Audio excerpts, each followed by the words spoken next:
El pasado lunes 30 de octubre, un grupo de trabajadores de la zona comercial Gamarra, en el distrito de La Victoria, en Lima, salieron a protestar en contra de supuestas mafias de extranjeros dedicadas a cobrar cupo para brindar seguridad a las personas en la zona.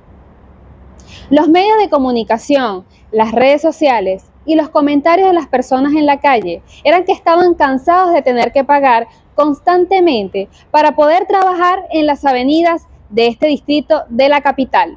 Cuando te mandan a traer pedido para acá, para arriba, para La Victoria, para Agustino, por estos lados así de Gamarra, está pendiente, ¿viste? Porque esos malditos peruanos tienen una mecha prendida contra nosotros porque por el tren del agua que le está cobrando cupo. A todo el venezolano que vean en moto por ahí, le están quitando las motos, le están quitando el teléfono, toda verga. Anda un grupo como de 500 peruanos en mototaxi. El tema nos parece complejo por lo siguiente, ¿no? Uno, para nadie es un secreto que hay un problema de delincuencia existente en estas zonas que antecede al hecho migratorio, donde hay una serie de mafias que cobran cupos eh, y que lo han hecho durante muchos años, insisto, un fenómeno que antecede a la migración. Existe un fenómeno este, ampliamente estudiado en los procesos migratorios, que es la mímesis por supervivencia. Es decir, el migrante imita la conducta de la comunidad acogida porque termina adaptándose a los usos y costumbres de la comunidad acogida. Y eso puede tener un comportamiento positivo o negativo. La extorsión se convierte en el elemento que gatilla una serie de problemas y fenómenos que están detrás de solamente lo criminal. Y es la imposibilidad del Estado de haber generado una sociedad que integre a los migrantes. Y no me refiero solamente a los venezolanos, sino a todos los migrantes, incluso los migrantes. Bueno, ha sido histórico en nuestro país la dificultad para integrar incluso a los migrantes del propio país, a los propios inmigrantes. Y ahora esto se exponencializa o se potencializa con la presencia de migrantes venezolanos. Hay muchas diferencias que el Estado no ha sabido cómo integrar y esto se ha manifestado a nivel barrial, a nivel de cerros. En estas zonas, el centro de Lima, el Agustino, la Victoria, hay una vida de barrio dentro de los cerros, que tiene su propia lógica, que tiene su propia cultura, que no está asociada a la criminalidad, pero sí está asociada a otras lógicas de no formalidad necesariamente, ¿de acuerdo? En donde se han ido integrando venezolanos, pero el espacio también se ha visto copado por la presencia de lucha de plazas. Ya van 2 semanas desde que iniciaron estos supuestos enfrentamientos. Desde el comienzo y los días posteriores se difundieron diversos videos, algunos con contenido de violencia explícita, donde mostraban cómo peruanos se enfrentaban a delincuentes extranjeros, además de familias supuestamente quemadas. Roger Pérez Figueroa, jefe de la región policial en Lima, indicó que no habían recibido reportes de heridos o de víctimas, salvo los daños de los negocios en los alrededores de la zona. Pero precisamente el temor sale porque en las redes sociales circulan situaciones que no se ajustan a la verdad. Hay imágenes que están subiendo a las redes sociales que no corresponden a la situación en el país. Son hechos que han sucedido en otros países, sin embargo, hacen ver como si la situación estuviese ocurriendo en el Perú, en la ciudad de Lima. Por lo que esto se descarta totalmente y esto ha creado y ha exacerbado los ánimos de muchos ciudadanos. Al correr tan rápido los videos, se comenzaron a formar comentarios que incentivaron una discusión, así como la propagación de noticias falsas que tienen un impacto negativo en la colectividad. Lo que ha pasado el día lunes en el Agustino, en la Victoria, es una clara muestra que ninguna autoridad ha hecho nada para prevenir el tema de delito, ¿no? De esta situación de enfrentamiento, entre comillas, que está generando, ahí sí está generando y puede generar una xenofobia que nadie quiere, ¿no? Porque se está dirigiendo, y lo que ha sacado supuestamente, porque no ha sido corroborado, no ha sido este video de este grupo delictivo venezolano, entonces se ha hecho que la gente comience pues ya a tener otra visión sobre lo que es el de la delincuencia en Venezuela, ¿no? De que está actuando acá en Perú. Y donde además se ha generado toda una matriz de fakes, y por eso hablo del psicosocial, en redes sociales, con videos montados, videos tomados de Ecuador, de El Salvador, de así de distintos sitios, voces montadas de venezolanos amenazando a peruanos, y luego eso despierta comentarios muy nocivos por parte de ciudadanos que empiezan a, tanto peruanos como venezolanos, a creer en esos videos. Ayer circulaba la noticia de que unos venezolanos habían matado a una familia, la habían incendiado, que es falsa. No se ha encontrado ninguna verificación de esa información. Organizaciones civiles como Beneactiva, presidida por Arellano, Unión Venezolana en Perú, se han pronunciado mediante comunicados lamentando esta situación y llamando a la reflexión. Sin embargo, este contexto hay que mirarlo con mayor detenimiento. Como lo explican los especialistas entrevistados en este reporte, puede existir un hecho generado por delincuentes extranjeros, pero no necesariamente implica un impacto en el crecimiento de las actividades delictivas ocurridas en el país. Que no representan una mayoría, sabemos que ni siquiera afectan las tasas nacionales, es decir, si nosotros sacamos la tasa por cada 100.000 habitantes, no hay una afectación realmente importante, o mejor dicho, ni siquiera hay una afectación positiva. O sea, estamos hablando que la migración venezolana está en su tasa de delictividad por debajo de la tasa nacional, es decir, empuja las cifras más bien, la media nacional hacia abajo, no hacia arriba. Entonces no hay un aumento de la criminalidad en razón de la migración venezolana. El migrante, bueno, no solamente en nuestro país, sino en otros países es visto como una amenaza, ¿no? Y creo que ese es el chip que habría que modificar. Si uno mira los datos de criminalidad en nuestro país dentro del sistema penitenciario, proporcionalmente hay más por cada 100.000 habitantes. Miramos acá hace un rato. Hay 264 presos peruanos por cada 100.000 habitantes. O sea, 264 presos por cada 100.000 habitantes peruanos. Y 121 presos por cada 100.000 habitantes venezolanos. ¿De acuerdo? No es el ser venezolano una condición que te lleva a ser delincuente, pero sí el ser venezolano sí te pone una condición de riesgo frente a una justicia que está estigmatizada en perseguir venezolanos. Calculo que el 3% de la gente que está ingresando va a tener problemas con la justicia o ha tenido en su país. 3%. No me equivoqué en la cifra. La cifra la policía la ha ratificado el año pasado en promedio, ¿no? Porque claro, fueron 1.800.000 aproximadamente que entraron. No estaba claro el ingreso porque no había mucho control.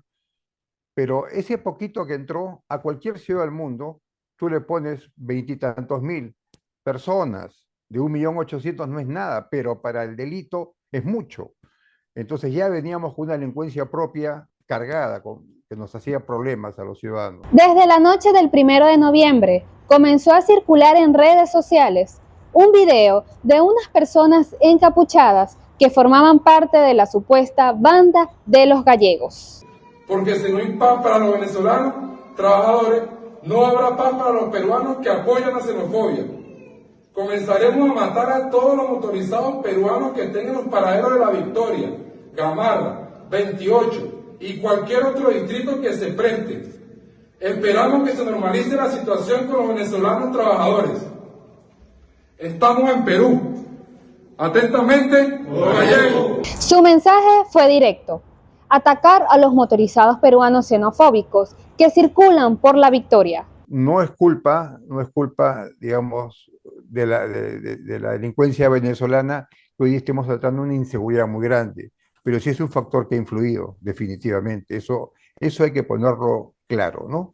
Ha influido. Ahora yo estoy preocupado por los colombianos que están entrando, que esos son expertos, por ejemplo, en secuestros planificados, que fue el secuestro que manejé en el año 86.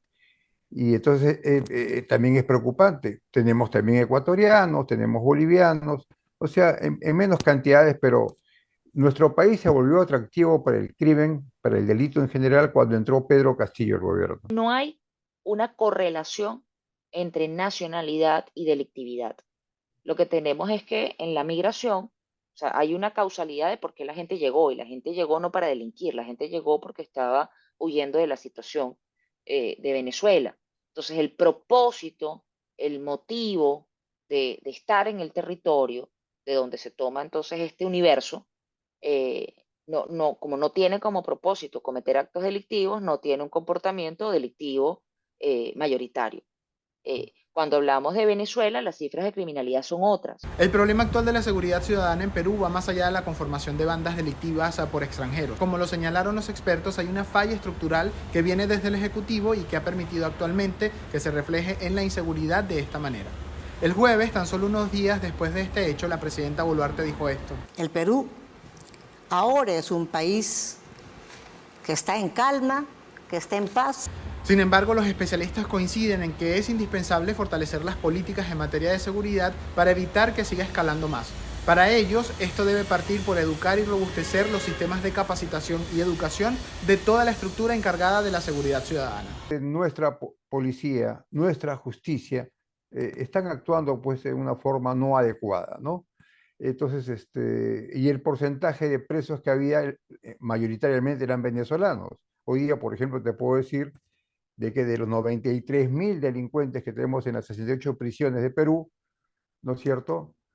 Casi a 3.000 llegan los presos de los 4.000 y pico extranjeros que son venezolanos. Perú, Chile, Colombia, Ecuador han fallado respecto de su lógica de protección soberana respecto al crimen transnacional. Y mucho y en parte porque el crimen transnacional necesita del Estado corrupto. Entonces, no es que el crimen transnacional, el crimen organizado aparezca y copie al Estado corrupto. El crimen transnacional y el crimen organizado crece en función de que el Estado corrupto crece.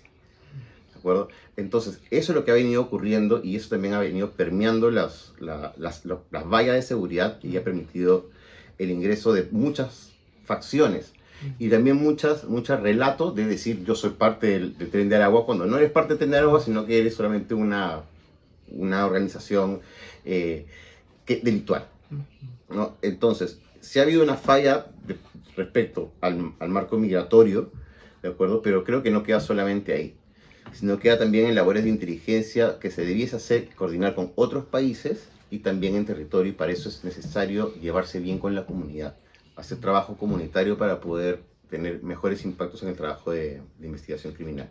Posterior a estos eventos, el Comité Distrital de Seguridad Ciudadana de la Municipalidad de La Victoria aprobó solicitar al Poder Ejecutivo declarar en estado de emergencia el distrito para garantizar la seguridad de los vecinos, las instituciones educativas, empresarios y transeúntes. ¿Qué otras soluciones existen para toda esta situación? Hay dos visiones presentadas por los especialistas. Mira, en el corto plazo yo no le veo mayor solución a esta problemática, a este fenómeno. El tema no es cantidad, es calidad también de respuesta policial. O sea, yo puedo tener mucho más policías, más patrulleros, más motos, pero si tengo una policía que no es la adecuada, que no está bien entrenada, que no está bien supervisada, que no tienen, digamos, ese espíritu, ¿no es cierto?, de trabajar y hacer un buen trabajo policial, entonces no va a pasar gran cosa, no va a seguir más de lo mismo. Entonces, sí es cierto, hay un estándar internacional que dice que un policía debería custodiar 250, 270 ciudadanos, ¿no? Acá, por ejemplo, en San Juan de Urigancho, un policía, por la cantidad de gente que vive en ese distrito, custodia a 1.300 ciudadanos, lo cual está pues desfasado completamente. ¿Que falta policía? Sí, pero falta una buena policía, no falta una policía en cantidad, en calidad. Aquí lo importante es, primero, diferenciar esto, ¿no? Que es un tema de ajuste de cuentas entre mafias, que no tiene nada que ver con un tema de migración, sino que tiene que ver con un tema de delictividad y que eso corresponde a un grupo ínfimo de personas. Y segundo, que estamos hablando de delincuentes ajusticiando delincuentes, de confrontación entre delincuentes. Ahora, el problema es cuando se crea el psicosocial. Y ahí es donde nos empezamos a preocupar más aún. Porque primero, evidentemente, las autoridades tienen un rol insustituible, esencial, en controlar la situación de las mafias y de la seguridad ciudadana, donde la nacionalidad, insisto, delincuente es delincuente. O sea, no es que los peruanos tienen una patente de corso para delinquir, ni los extranjeros tienen una patente de corso para delinquir.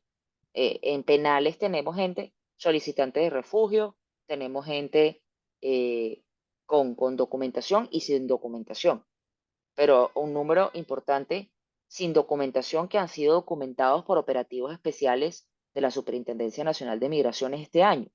Ahí donde cohabitan nacionales, inmigrantes y venezolanos, deben o debiese plantearse círculos restaurativos de carácter intercultural, en donde apelemos por la diversidad. Los mismos peruanos que están ahí son diversos del resto de Perú. Y esas diversidades son criticadas, son discriminadas, son estereotipadas por el resto de Lima, en muchos casos. Entonces, creo que dándose cuenta de las diferencias existentes en esos lugares, se pueden armar círculos restaurativos en donde se conviva adecuadamente, por un lado. Y por otro lado, meter inteligencia, meter situacional probablemente, meter inteligencia criminal, pero haciendo un análisis de información previo. ¿Por qué no digo meter policías primero? Porque si tú metes policías primero, va a ser difícil generar círculos restaurativos. Si yo entro reventando la puerta de las casas, después no puedo entrar la semana siguiente con asistentes sociales, psicólogos y trabajadores sociales y decirle, oye, quiero trabajar contigo. Te acabas de llevar a mi tía rompiendo la puerta, o sea, ahora quieres que me adhiera a algún programa difícil. Entonces, primero, entra con tus programas de adhesión, buscando adhesión, en vez de tanto policía, más trabajador social, más psicólogo, más jurista de pronto de calle, y mete paralelamente el trabajo de inteligencia. Actualmente existe un desafío para la sociedad peruana de establecer políticas efectivas que no solo ataquen la delincuencia cometida por extranjeros, sino también el desarrollo de iniciativas que tengan un impacto positivo en la integración de las más de 1.500.000 personas que han venido de Venezuela a este país. Es importante destacar que en los centros penitenciarios de Perú existe un porcentaje de delincuentes venezolanos y que se ubica casi en 3.000 de acuerdo con cifras del Instituto Nacional de Penitenciarías. De estos, solo el 30% cuenta con una sentencia y el restante solo tiene privativa de libertad. En este reporte especial estuvimos Pierina Sora y Héctor Villa para Cápsula Migrante.